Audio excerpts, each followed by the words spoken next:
नवीन वर्षाच्या पण सगळ्यांना शुभेच्छा। हे नवीन वर्ष सर्वांना सुखाचं, समृद्धीचं, आनंदाचं आणि आरोग्याचं जावो अशा आपल्या सगळ्यांना दिवावासियांना मनापासून शुभेच्छा। टीम म्हणून आम्ही काम केलं आणि पदापेक्षा मला याचा आनंद जास्त आहे की 2,40,00,000 2,40,00,000 या राज्यातल्या लाडक्या बहिणींचा लाडका भाऊ ही ओळख निर्माण झाली, याचा आनंद मला जास्त, याचा आनंद आहे। पद येतात जातात, सत्ता येते जाते, परंतु बाळासाहेबांनी सांगितलंय नाव एकदा गेलं की परत येत नाही, आणि म्हणून जेव्हा संधी मिळते त्या संधीचं सोनं केलं पाहिजे। ते तुमच्या एकनाथ शिंदेने करून दाखवलं आणि म्हणून या राज्यामध्ये सगळे अंदाज फोल ठरले।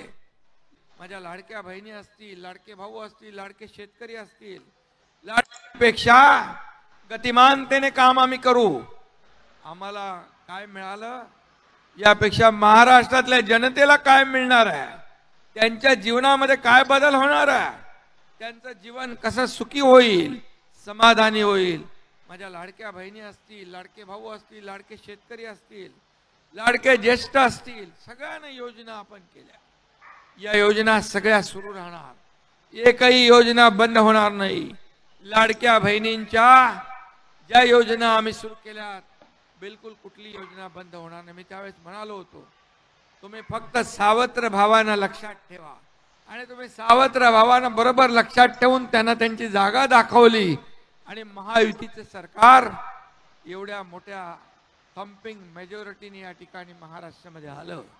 आता आमची जबाबदारी आणखी वाढलेली आहे आणि म्हणून अधिक जबाबदारीने आम्ही काम करू आणि या जनतेने जे मॅन्डेट दिलेला आहे त्याचा आदर करू आणि या राज्याला वेगाने पुढे घेऊन जाऊ।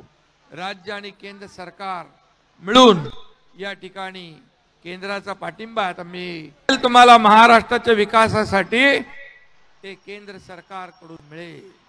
तुम्ही या राज्याचा सर्वांगीण विकास करा आणि म्हणून मी आपल्याला एवढंच सांगतो का दिवा जो आहे या दिव्याला आपल्याला एक स्वतःची ओळख निर्माण करायची आणि म्हणून नमस्कार, मी प्रियांका नागने आपल्या मराठी चॅनलवरती तुमचं सर्वांचं स्वागत आहे। लाडकी बहीण योजना ही सर्वांची आवडती योजना आहे, कारण लाडक्या बहिणींना आतापर्यंत 9 हप्ते त्यांच्या अकाउंटमध्ये, त्यांच्या खात्यामध्ये जमा झाले आहेत।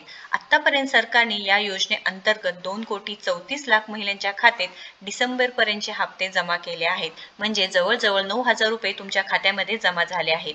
ते डिसेंबर 31 पर्यंत मुदत दिली होती, पण अजूनही ज्यांच्या खात्यामध्ये पैसे आले नाहीत त्यांना इथे सांगण्यात आले आहे की तुमच्याही खात्यात पैसे येणार आहे व 100% हे पैसे येणारच आहे। तर आता प्रतीक्षा आहे 7व्या हप्त्याची, पण इथे 1500 येणार का 2100 येणार हा ही मोठा प्रश्न आहे। आतापर्यंत सरकारने प्रत्येक हप्ता 1,500 रुपयाचा दिला होता, प्रत्येक महिलेच्या खात्यात इथे पाठवले आहेत। ज्या अर्जदार महिला आहेत, ज्या पात्र महिला आहेत त्यांच्यापर्यंत हे पैसे मिळाले आहेत आणि डिसेंबरचे पैसे सुद्धा 31 तारखेपर्यंत देणार आहे असं सांग। काळजी करू नका, डिसेंबरमध्ये तुमचे पैसे आले नसेल तर अजूनही पैसे वाटप सुरूच आहे, त्यामुळे तुमच्या खात्यात नक्कीच पैसे येणार आहेत। त्यामुळे कोणतेही तुम्ही काळजी करू नका, तुमच्या खात्यामध्ये नक्कीच पैसे येणार आहेत। तर एकनाथजी शिंदे यांनीही स्पष्ट केलं आहे कोणतीही योजना बंद होणार नाही, योजना सुरूच राहणार आहे। शेतकऱ्यांची योजना असू दे, लाडका भाऊ असू दे किंवा लाडकी बहीण योजना असू दे, ते चालूच राहणार आहे। त्यामुळे सरकारवर तुम्ही विश्वास ठेवून हे लक्षात घ्यायचं आहे की लाडकी बहीण योजनेअंतर्गत ज्या लाभार्थी महिला आहेत त्यांनी काळजी करायची नाही, त्यांचे पैसे त्यांच्या खात्यामध्ये जमा होणार आहे व योजना बंद होणार नाही। 100% तुमच्या खात्यामध्ये पैसे येणार आहे। आता मार्च महिन्यामध्ये जे काही फायनान्शियल डिसिजन्स होत आहेत त्याच्यावरती ते डिसिजन्स झाल्यानंतर तुमच्यामध्ये 2100 रुपये खात्यामध्ये पैसे येणार का 1,500 रुपये हे डिसाईड केलं जाणार आहे। त्यामुळे बहिणींनो तुम्हाला 1,500 रुपये तर मिळणार आहे, 2100 रुपयांचा सुद्धा निर्णय मार्च महिन्यामध्ये घेतला जाऊ शकतो। त्यामुळे लाडक्या बहिणींनो, महाराष्ट्र राज्यातील मुख्यमंत्री माझी लाडकी बहीण योजनेच्या पात्र महिलांना या योजनेचा 6वा हप्ता मिळाला आहे व ते आतुरतेने वाट पाहत होते, त्यामुळे त्यांच्या खात्यामध्ये हे पैसे सुद्धा जमा झालेले आहे। अत्यंत महत्त्वाचा व्हिडिओ आहे। व्हिडिओ जर आवडला असेल तर नक्कीच लाईक करा, शेअर करा, आपल्या चॅनलला सबस्क्राईब करा। धन्यवाद।